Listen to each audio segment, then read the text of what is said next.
Assalamualaikum warahmatullahi taala wabarakatuh. Saya Hasbullah, pengurusi surau Al-Amin Kampung Seri Meranti Paguh, mengucapkan terima kasih atas usaha dan kerjasama kepada TH Sarafali Kapet kerana telah menyiapkan kerja-kerja memasang kapet yang sempurna lah.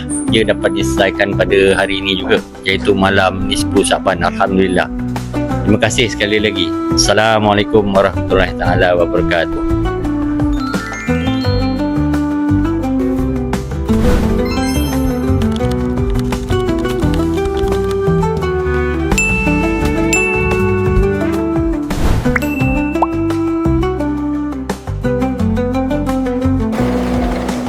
Karpet Masjid THS diperbuat dari kualiti yang terbaik.